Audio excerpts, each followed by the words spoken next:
Welcome to IdeaGen TV. Today we have with us Dr. Rhonda Medows, President of Population Health at Providence, and also CEO of Ayin Health Solutions. Dr. Medows, welcome. Thank you, and good morning. Dr. Medows, it's such an incredible time for a lot of different reasons, and I put incredible in sort of a quotation. We are at a crossroads, at a moment in time when we are all, going through the global pandemic. And I'd like for our global audience to hear from you today, beginning with a little bit about yourself and your role and responsibilities at Providence. So, thank you, George. I'm a family physician by training and a mom by just natural inclination and virtue. But I serve at Providence as the President of Population Health Management, as well as CEO of Ayin Health Solutions. Ayin Health Solutions is our population health management company, where we provide the services that we have improved upon and had success with within our own delivery system. And we provide those to other health systems, payers, employers, and government programs. Population health for us means focusing on the individual populations that we are serving, regardless of their location in our 7-state footprint.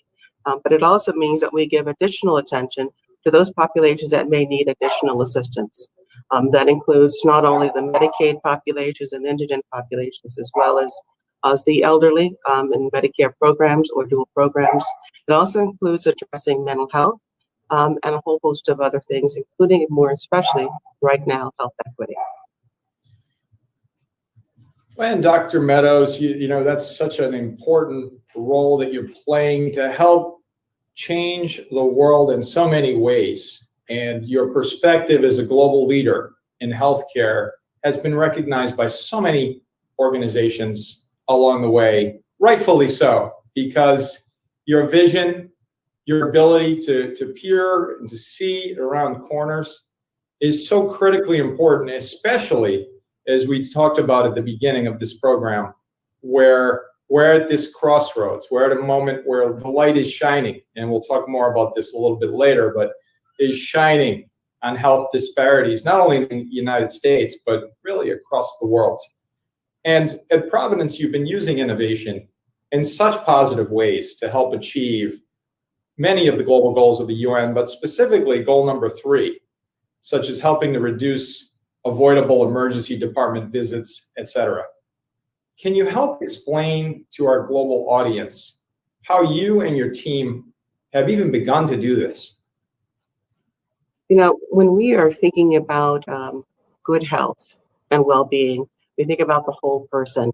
And we also think about those people who actually, again, need additional assistance and support. The only way that you can actually know where to even begin the work of making sure that they get better health care delivery and access is to begin understanding the populations. So we do the work within the Population Health Management Division, focusing on learning, or as I say, knowing the populations, and then actually doing the work of taking that information, the data, the analytics, predictive analysis, and then working with that information to inform how we would intervene. So when people say, well, you've done a great job in reducing avoidable emergency room use, and that means actually having people not be in the emergency room if they don't necessarily need to be, and giving them alternatives upstreams so that they don't actually even have to consider that as an option. So that means actually knowing the population and anticipating their needs, and then doing upstream work to give them solutions and services. It could be anything from telehealth. It could be actually making ourselves available through nurse lines or telephonic care managers. It could actually mean anything from even meeting them in the emergency room and actually showing them the access that they can receive care and alternative sites. Now, because we're in the middle of a pandemic, a lot of what we do is actually telephonic and telehealth, which actually is more convenient for quite a few people. The work to actually reduce avoidable EDUs starts with actually understanding the population, providing information, health and well-being services through alternative methods at home, digitally, using the expanded use of technology, and other services and partnerships. Sometimes it actually means making adjustments and actually supporting those services that can help with the incidents or the things that actually contribute to feelings of illness or not being well. So we can address things like nutrition, housing, homelessness. We can do those type of things up front. We can actually provide services in coordination with school districts. When we were in school, when people actually were attending classes before the pandemic. Now we do, again, a lot of work through community partners to provide alternative services. And we find out we have people who then don't need to go to the emergency room as much for the routine care. For true emergencies, we want them to come into the emergency room, no doubt about it. People having symptoms of stroke, heart attack, etc., still need to come into us, but we show them a better and safer way to access care. You know, that is a description of leading and leadership. And you're also helping at Providence to drive population health strategy. What does that look like? You know, every place that you go has a different definition of population health. For us, it literally means knowing the populations first. It literally means taking the wealth of data that we've already collected on our patient populations and on our health plan populations, identifying those people who, again, need more advanced or more coordinated care. So if we have individuals who we know have chronic conditions, multiple medications, and then also have social circumstances that impede or provide a barrier to them actually having health and well-being and access to care, and we actually intervene ahead of time. For us, it means having a partnership. We have a system-level population health leaders with expertise, experience. We leverage all of the data that we actually have and the advanced analytics. And then we actually make sure that we leverage our size and scale to procure or to arrange for resources. At the local level, our local leaders in population health are multidisciplinary. They're experts in their community. They know which partners to actually address. They actually know which people in the communities actually need additional assistance. Putting those two together means that we take the best of both worlds: system expertise and resources, and then the local community knowledge and information about what's needed locally and what's going to be impacted. You know, these are incredible and very inspiring perspectives that you bring to IdeaGen TV, and especially during these times, as we mentioned, during the global pandemic. During this pandemic, Dr. Medows, we've seen a spotlight, a bright light on health disparities, again, not only in the United States, but across the planet. And, you know, as an expert, as someone who's on the ground, who sees the entire process, the entire continuum in healthcare and in healthcare delivery, what do you see as the best approach to dealing with these disparities, including racial disparities in the delivery of healthcare? So, George, the COVID pandemic basically amplified long-standing health disparities that have been present for hundreds of years and have been measured excessively for many, many decades. So we know that this is not only not something that's new, we simply know that it is amplified and just basically made the tragedy even worse. What we did in order to actually make this very real and something actionable for us was to look within our own patient populations and confirm what everybody else has seen across our own country and globally. Higher rates of morbidity and mortality, anywhere from 3 to 5 times mortality rates due to COVID in the African American, Hispanic, and Native and Indigenous populations. What we did was take that information to each of our local community leaders, meaning the Providence healthcare delivery system leaders, as well as people in the community that they partner with on a regular basis.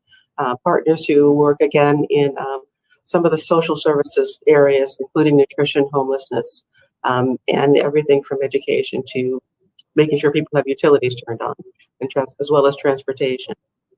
When we did that, we basically asked people to not get so overwhelmed with the enormity of the long-standing health disparities, but to think tactically about what we need to do right now. This pandemic is still continuing. We still are losing people avoidably, I believe. And if we actually were to intervene now, we could actually reduce some of the harm, some of the morbidity and mortality. That includes just 5 basic, straightforward topics that sound basic, but they require us to get up out of our seats and actually do it. The first is actually going out into the communities that are impacted, and actually making sure that they have the information, resources, tool, and know how to access the information as the information evolves. And that may seem very simple to you, but that is not sending an email or leaving a voice message. It means actually engaging with people in the communities of color. It means everything from literally pitching a tent to bringing a mobile van to going to community centers to actually meeting with community leaders, and doing so, of course, using the prevention and the protection measures that you're supposed to be doing, basically masks, social distancing. The second is actually bringing COVID testing into these communities. Early on in New York and on the East Coast, you heard about delays in testing as well as test results. This was even more an impact in communities of color, where the test kits didn't even arrive until well after other people had already begun testing. So making the testing readily available in the community within walking distance of where people live made a huge difference. The third is making sure people actually know how to access care and when to access care. That could be either telephonic or digital, as we talked about before. But it can also mean understanding when to come in and call for emergency services when symptoms are worsening due to COVID. The fourth is actually making sure that we are doing what we believe that we might be doing. So when we talk about having equitable access to new medications and treatment that actually are used to treat COVID today, we need to basically check ourselves and make sure that that actually is occurring. So has remdesivir been fully available to any and everyone who meets the clinical criteria in a hospital setting? And then finally, vaccines, when they have been made available and they are proven safe and effective, making sure that we prioritize the people who actually are at higher risk for morbidity and mortality, which is people of color, along with people in nursing home, the elderly. And we also want to always protect our frontline and first responders. Incredible leadership again on looking at the process and the people involved in the process, and including really what a lot of folks are speaking about and referring to today, which is that empathy piece. I think the empathy piece is critical when making these decisions on how to help address really disparities across the planet. And you're doing that, Dr. Medows. Clearly, it's incredible to see and to really understand the breadth and depth of the impact that Providence is having with your assistance and leadership and insights and just your overall leadership on this. How have you seen Providence adapt to this pandemic in terms of innovation and process? Well, George, Providence actually had the first case of documented COVID back in February. And when that occurred, we immediately had all hands on deck. But what ended up happening was we recognized, I think, early on the need to change how we not only deliver care, but also how we operate and how we move about and actually work with each other as well as people in our community. So when I say that, I mean the changes that have occurred change everything from how our facilities are set up and make sure that patient safety and well-being, as well as the safety and well-being of our frontline caregivers, is preserved and protected, to actually operating differently in our ambulatory care centers in the lower acuity places of care. It actually included exponentially increasing the amount of telehealth. Telehealth has been embraced not only by our clinicians and healthcare providers, but amazingly so by our patient populations across the board, young and old, have adapted it. Our administrative and operating type caregivers have actually focused more on adapting to telework. And that has actually gone really, really well. It is not something though that is just haphazard. It's something that you have to work at. Making sure that people actually still continue to see themselves and perform as a team, that they stay focused on the mission at hand, and that their own mental health and resiliency is strengthened through the process of making a major change in how they operate. So we've incorporated different safety protocols and procedures. We've actually improved how we operate not only in hospital facilities but in nursing homes as well. A major place where concerns of increased morbidity and mortality is known to occur. We've made massive improvements in not only anticipating, but also then planning and implementing supply chain improvements. And we've also done the work of making telework really work really well for us. Overall, it's actually made us better, stronger, and more effective. Well, therein lies the story. It's incredible. You've had the first COVID patient. I recall I was in Seattle when that was all transpiring, and it was, in the news. And to think that just a few short months later, the entire planet would be experiencing, perhaps for the very first time in human history, the same exact, effect from this pandemic. And so I'd like to shift a bit. We've spoken about the pandemic, but I'd like to ask you, Dr. Medows, what would you say has been the most rewarding moment for you and Providence as we've adapted, innovated, et cetera, and why and what has made it so rewarding? So, George, I have to tell you that the work that we normally do, and normal being a questionable word at this point in time during the pandemic, recession, et cetera, but within the work that we normally do in our official full-time jobs, there is something that I observed that we did really, really well as just regular people working in our communities. So going above and beyond in the middle of the pandemic, from the early months and all the way up until today. And what I'm talking about is the people who volunteered to do things in their communities to help populations otherwise that may not have been served well, that are traditionally marginalized. That actually, to me, has been the thing that actually I'm most proud of when I think back to what we've accomplished. That includes actually the people who volunteer, not only their time, energy, and funds, but really went out there for arranging for our homeless shelters in each of our states to actually receive, and again, not only the funds, but understanding the timing of getting them cleaning product, hand sanitizers, masks, and doing it early enough in the pandemic itself to make a difference. We were really concerned that people who were living in homeless shelters, who were living on the street, would not receive not only information, but basic resources needed to keep themselves healthy and to reduce viral transmission. And so the people who volunteered to do that work are phenomenal. They have their regular job, they have their families, they have their usual commitments, but they volunteered to get those resources there and then work with the community leaders who were distributing them.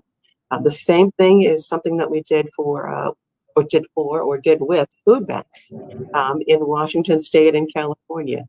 Again, if you think about it, there are people who have no choice but to depend on food banks for their daily sustenance. They cannot survive without that. In order to keep the food banks open, operational, and providing services, the people who volunteered there need masks, disinfectant, cleaning supplies, etc. And the people coming in to receive food need the same thing, in addition to information, basic soap, knowing where there's access to water. I mean, so all of those things come into play. I'm really proud as most of the people, not only in the Population Health Division and Providence Health Plan, but other volunteers as well across Providence, their families, my family, who all came together to do that effort, and who still come back and say, what do we do next? What's the next thing that they need? What's the next step? So this is still ongoing, but it's I think it's shows us who we really are at heart. That's right, exactly. And during this time and during these times in general, I think the ability to develop and to recognize the importance of that impact is vital for the future operations of any organization. And I'd like to applaud you and Providence on the partnerships that you've created over the years that not only are important today and perhaps critical today, but that looking around the corner, the ability to see around corners that you've had and that Providence has had, has enabled Providence, I believe, to accelerate the impact despite the pandemic. In other words, you've had these partnerships, you've implemented opportunities to work with other organizations because obviously we all recognize we cannot do it alone. And thus, you've been able to have such a greater impact than other organizations who may not have been focused on creating partnerships. And today are trying to create those. And as we all know, developing partnerships when you have lockdowns and inability to meet, perhaps even in person, is much more difficult. And thus, that goes back to the resiliency aspect that Providence has been so adept at. Resiliency and impact combined with leadership, I think, is an incredible recipe for success, which is a perfect segue to what I know you believe in strongly, which is cross-sector collaboration and innovation. And so, Dr. Medows, why do you believe, and I know the answer to this, but I'd love our global audience to hear from you again on this. It's so important. Why do you believe that cross-sector collaboration and innovation are so vital to helping to solve so many of the world's most vexing issues? And perhaps to go a bit further, how do you infuse collaboration into your daily mission to successfully achieve your goals at Providence? So, George, you're right. You probably do know exactly what I'm about to say. I think there's an arrogance that it would be our downfall if we assumed that we alone had the sole solution, or that we could actually solve all the problems that a community, a family, or an individual needs. Our collaboration has been with big organizations, and so Microsoft, Amazon, Google, but it's also been with startups that have amazingly young talent with new ideas, fresh concepts that have actually pushed us along the continuum of using what we had and making it even better. And then we have partnerships with people and organizations who do all kinds of sorts of things that, if you think about it, just really think about it, makes a case for why it's really important to look beyond when people become ill and then need services, but go upstream. How do you keep them well? How do you keep them safe? And how do you anticipate what they might need and jump in ahead of the game? So that means everything from partnerships with local farmers markets and grocery stores for nutrition. And so now during a pandemic and a recession, it becomes really important to make sure that we amplify their work in terms of providing nutrition to people right now. It means working with small businesses and making sure that when there's an opportunity to foster their efforts to bring people in either as volunteer or as for temporary work or something along the way to help let families sustain themselves. Whether it's working with a whole host of technology, medical device, but also social services, right? How do we intervene and actually help amplify the word about mental health services, group therapy online, substance use, making sure that people understand that there are alternatives now, and then helping them build out resiliency for the people in our own communities. All of that stuff adds up, and it actually doesn't produce success unless we are doing it together. I think we have all kind of gotten over ourselves in terms of thinking that we are the end all and be all. It only actually works when we are all rowing in the same direction. So I'm hoping that's what you were asking, but I think that that's what the answer should be. Well, and it is, and I had a sense that you would go in that direction to talk about all of the incredible aspects of your work, including your steadfast belief in partnerships. And that is, I think, an important element to all of this. Dr. Medows, we've heard from you at IdeaGen, especially at the United Nations a few times, and you've inspired so many with your commentary and your insights and your leadership. I'd like to ask for our global audience, for the millions of people that will see this interview, what are your 3 key pieces of advice that you would provide in order to help us gain perspective on how we can achieve the global goals by 2030? We're in the midst of the pandemic. We know where, at least have a better sense of where the disparities are in the world. The global goals are a great unifier, agreed upon by all 193 member states. Hasn't happened often, if ever. The United States is a signatory to that. So I like to think they're apolitical in the broad sense. And I'd love to hear for our global audience what your perspectives would be in terms of 3 key pieces of advice leading into 2030. So, George, I would have to say that for everyone everywhere, the 17 goals actually outline where we strive to be and where we need to be. When you look at them individually, ending poverty, ending hunger, gender equality, economic opportunity, all of those things, environmental stewardship, right? All of those things, if you add, when you look at them, each one is massive and enormous. I would probably say that the first word of advice is to look at opportunity or goal number 17 that speaks about partnership. Because the number one thing is to realize that you're not in this alone, and to take that opportunity to work in partnership and collaboratively with others. You cannot achieve all of these by yourself. You may not even be able to achieve one of these by yourself, but the idea is you can do that, though. We can be successful as partners in doing that. The second thing is to don't underestimate your ability to make some measurable impact. You can actually do this. So don't let the enormity of the challenge of the goal stop you from trying consistently and being persistent. My name is Rhonda Medows, but I've switched out Michelle for tenacity. That's how we actually get things done, is remain persistent and doing what we are able to do and continue to expand through partnerships. And then probably the next piece is we always think that more is better. And you would think that that would be the case, but sometimes doing less is better. Less regulation, less rules, less old process that may be outdated.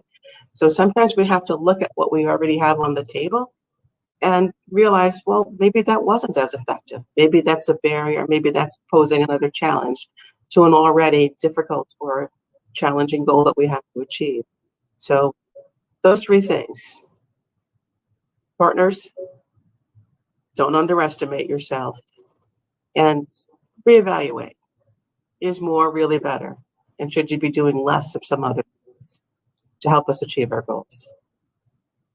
That is profound, Dr. Rhonda Tenacity Medows. I like that description and the roadmap that you've provided our global audience at IdeaGen TV to be able to believe and to really understand beyond believing that one individual can make a difference.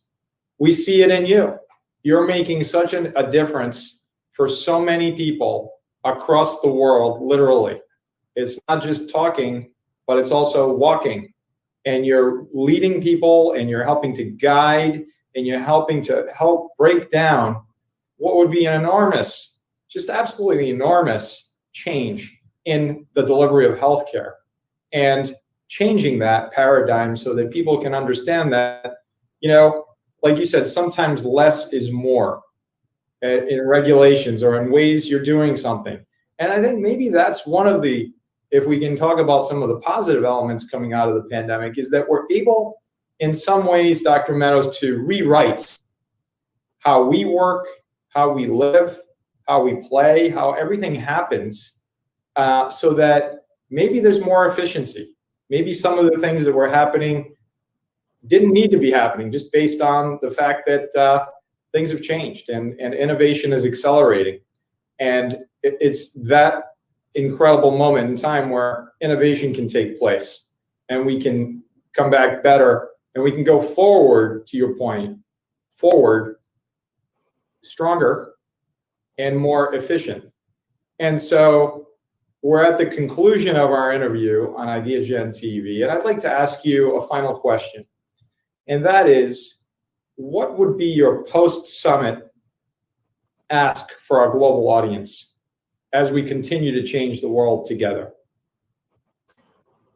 My ask, I think, would be that people not only increase their own personal and professional resilience, but that they spread that by encouraging not only their partners, colleagues, coworkers, and families, but the next generations coming up behind us. They are moving out faster because of the pandemic, because of the recession.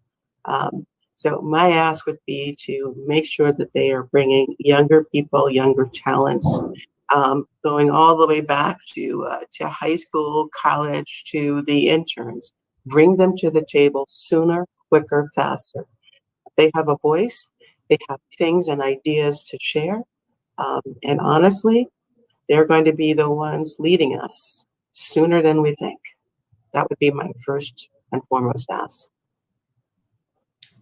Dr. Rhonda Medows, Providence, leadership defined. Thank you for the inspiration. Thank you for your leadership. And thank you for your incredible insights today. You're welcome. Thank you, George.